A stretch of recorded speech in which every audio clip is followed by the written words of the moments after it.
Hello students, I welcome you all to my channel Knowledge of Accounts, and my today's video is for class 12 students, and today I am taking the topic admission of a partner, and from that I am taking revaluation of assets and reassessment of liabilities. So students, in my last video I discussed with you the accounting treatment of goodwill. Okay, that was the second adjustment in the admission. What was the first? First was calculation of new profit sharing ratio and sacrificing ratio.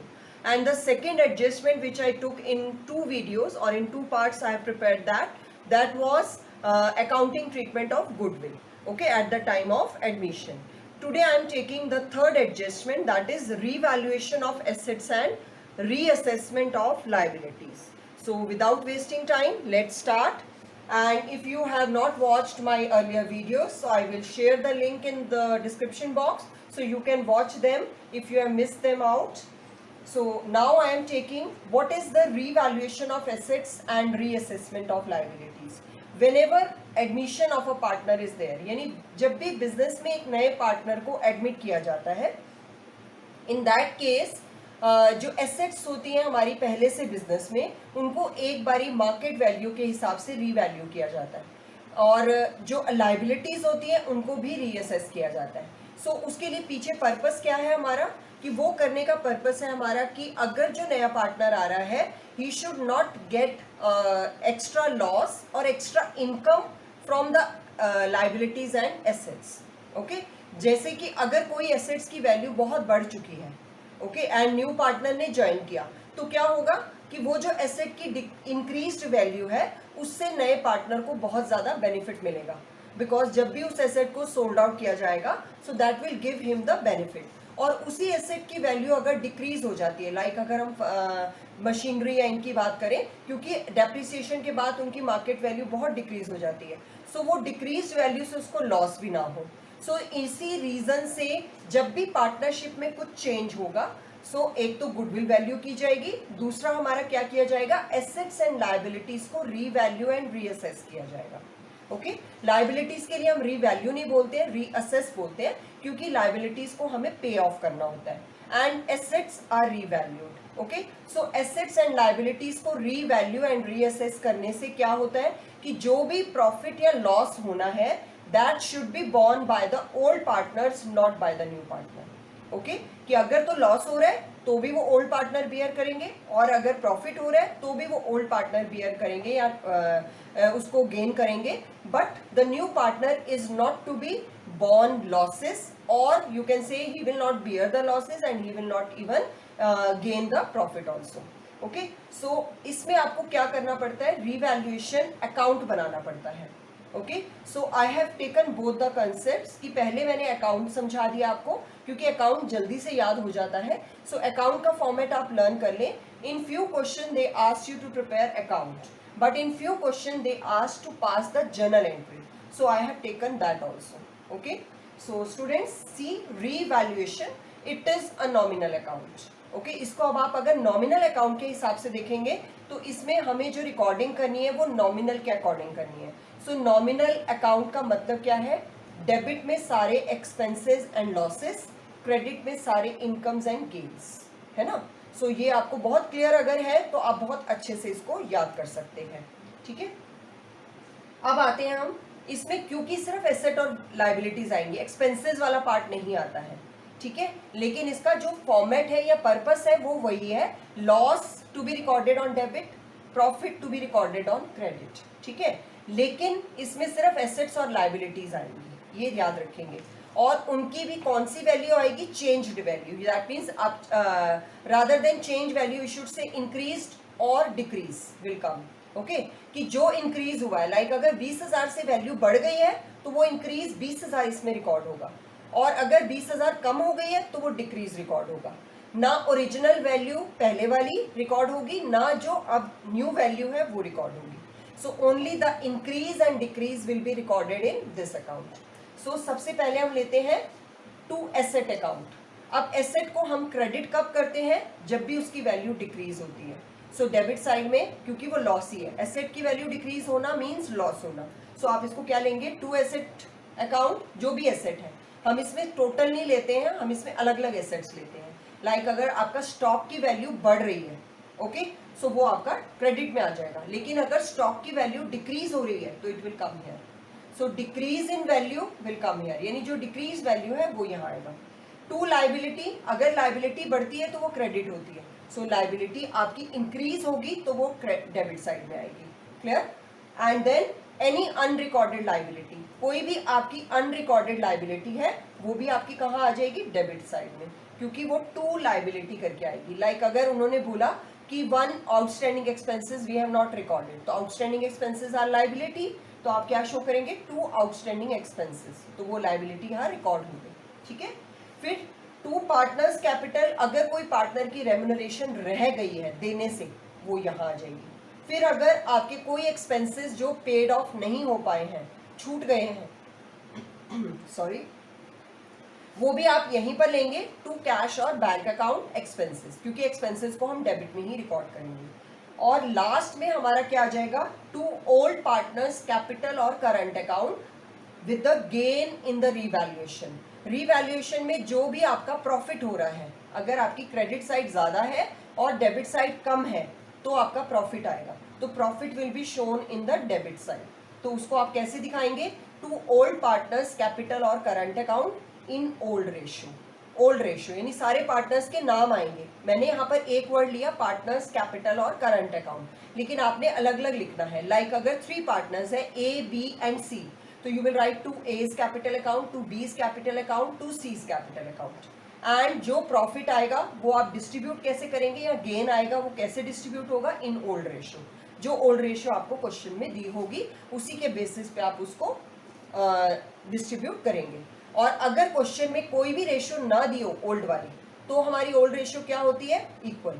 ये आपको याद होगा, fundamentals के time पे मैंने discuss किया था कि इफ नो एग्रीमेंट और deed is there, in that condition profit और losses will be shared equally. That is the condition.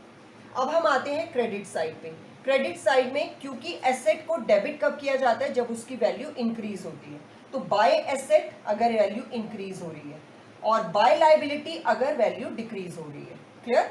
And then अगर अनरिकॉर्डेड एसेट है वो आपकी क्रेडिट में आएगी। क्लियर? क्योंकि इंक्रीज वहीं आ रहा है, तो जो एसेट रिकॉर्ड नहीं हुई है वो अगर हम रिकॉर्ड करेंगे तो हमारी एसेट साइड इंक्रीज हो जाएगी। So increase will come on the credit side. Then by old partners capital और current account, that means loss on revaluation. अगर आपकी डेबिट साइड एक्सीड कर जाती है और क्रेडिट साइड कम है तो आपका लॉस आएगा। वो लॉस भी आप पार्टनर्स कैपिटल या करंट में डिस्ट्रीब्यूट करेंगे इन ओल्ड रेशियो। अब मैं बार बार लेती हूँ capital and current account. Capital हम कब लेंगे? जब फ्लक्चुएटिंग कैपिटल मेथड फॉलो होगा। और करंट अकाउंट कब लेंगे? जब फिक्स कैपिटल मेथड फॉलो हो रहा है क्वेश्चन में। ठीक है, सो उसके अकॉर्डिंग आप इसको डिस्ट्रीब्यूट कर देंगे। तो इसमें भी आपके नाम आएंगे by A's capital account, by B's capital, by C's capital in old ratio. आप प्रॉफिट को ओल्ड रेशियो में डिस्ट्रीब्यूट कर देंगे। क्लियर हो गया ये?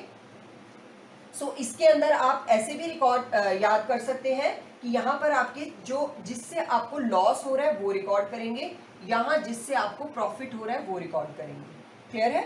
सो अगर एसेट डिक्रीज हो रही है वो लॉस है, वो यहाँ आ गया। लाइबिलिटी इंक्रीज हो रही है वो भी लॉस है, वो यहाँ आ जाएगा। क्लियर है? और अगर आप कह सकते हैं एसेट की वैल्यू बढ़ रही है तो वो प्रॉफिट है, वो इस तरफ आ जाएगा। और अगर आपकी लाइबिलिटी कम हो रही है दैट इज ऑल्सो प्रॉफिट, सो वो भी आपके क्रेडिट में आ जाएगा। क्लियर है? सो अनरिकॉर्डेड का मतलब भी वही है, एसेट बढ़ रही है, अनरिकॉर्डेड है, आपने उसको रिकॉर्ड किया तो क्रेडिट में रिकॉर्ड कर देंगे। लाइबिलिटी आपने पहले रिकॉर्ड नहीं करी है तो वो आपकी लाइबिलिटीज इंक्रीज हो रही है, so it will come on debit. Clear है? अब हम आते हैं जर्नल एंट्रीज के ऊपर। सो इसी को अगर आप जर्नल एंट्रीज में कन्वर्ट करेंगे तो आप बहुत इजीली इसको कर सकते हैं। लाइक एसेट टू रीवैल्यूएशन, अगर आपकी एसेट इंक्रीज हो रही है तो यहाँ पे आप देख सकते हैं एसेट टू रीवैल्यूएशन, एंट्री वही बन रही है। और अगर हम लाइबिलिटी की बात करें तो लाइबिलिटी यहाँ पे रीवैल्यूएशन टू लाइबिलिटी, तब वो इंक्रीज आएगा। ओके, और अगर हमने लाइबिलिटी टू रीवैल्यूएशन लिया दैट मीन्स उसकी वैल्यू डिक्रीज हो रही है। क्लियर? तो हम इसको अब एक बार यहाँ दोबारा से देख लेते हैं। एसेट टू रीवैल्यूएशन, अगर आपकी एसेट बढ़ रही है तो एसेट डेबिट होगा, और आपकी एसेट क्रेडिट में आएगी अगर एसेट डिक्रीज हो रही है तो। क्लियर? सो एंट्री उल्टी हो जाएगी। तो अगर आपकी एसेट इंक्रीज हो रही है तो एसेट टू रीवैल्यूएशन, और डिक्रीज हो रही है तो रीवैल्यूएशन टू एसेट, उल्टी एंट्री हो गई। अब लाइबिलिटीज पे चलते हैं।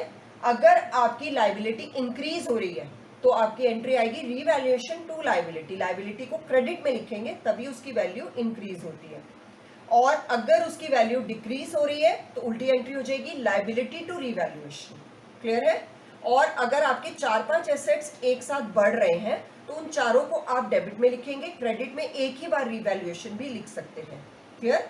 और अगर आपको थोड़ी कंफ्यूजन हो तो आप अलग अलग भी लिख सकते हैं।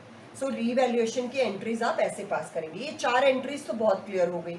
और इसमें मैंने अनरिकॉर्डेड भी ले लिया जब आपका इंक्रीज हो रहा है। तो जब एसेट इंक्रीज हो रही है, एसेट इज डेबिटेड, अनरिकॉर्डेड भी डेबिट ही होगी।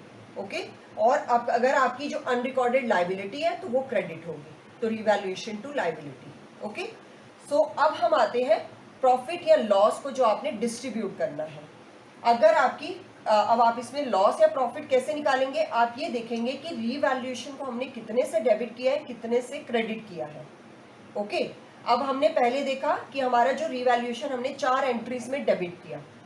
4 एंट्रीज में डेबिट करने के बाद जो अमाउंट आया वो 1 लाख आया। ओके?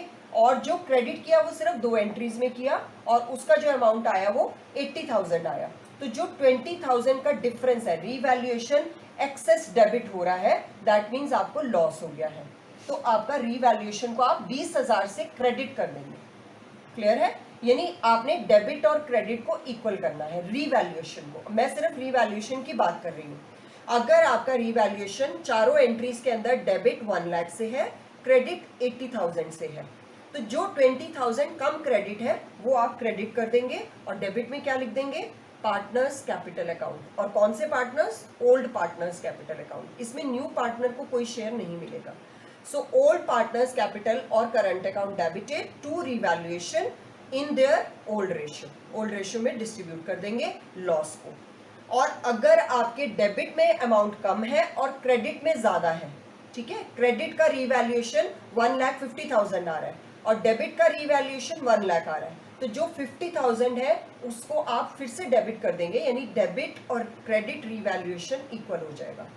सो तब आप क्या एंट्री बनाएंगे, revaluation account debited to old partners capital और current account in their old ratio. तो वो जो 50,000 एक्स्ट्रा है वो आप प्रॉफिट की तरह पार्टनर्स में डिस्ट्रीब्यूट कर देंगे। क्लियर हो गया ये? सो इसको बहुत अच्छे से आप बिना इसके बनाए भी आप जनरल एंट्रीज से भी प्रॉफिट या लॉस निकाल सकते हैं। उसके लिए सिर्फ आपको वही देखना है, रीवैल्यूएशन को आपने कितने अमाउंट से डेबिट किया और कितने से क्रेडिट किया है। और अगर ज्यादा से डेबिट है, कम से क्रेडिट है, तो उतने रिमेनिंग अमाउंट से या डिफरेंस अमाउंट से आप क्रेडिट कर देंगे। ओके? और फिर डेबिट में क्या आ जाएगा, पार्टनर्स कैपिटल। और अगर आपका डेबिट में कम है और क्रेडिट में ज्यादा है तो उतने अमाउंट से, यानी रिमेनिंग या डिफरेंस अमाउंट से आप उसको डेबिट कर देंगे, तो क्रेडिट में आपके पार्टनर्स के कैपिटल और करंट अकाउंट आ जाएंगे। और जब भी पार्टनर्स का कैपिटल अकाउंट क्रेडिट होगा तो उनको प्रॉफिट मिल रहा है, और जब भी डेबिट होगा तो उनको लॉस हो रहा है। क्लियर हो गया ये? सो इसको आप जल्दी से एक बार रिवाइज कर लेते हैं।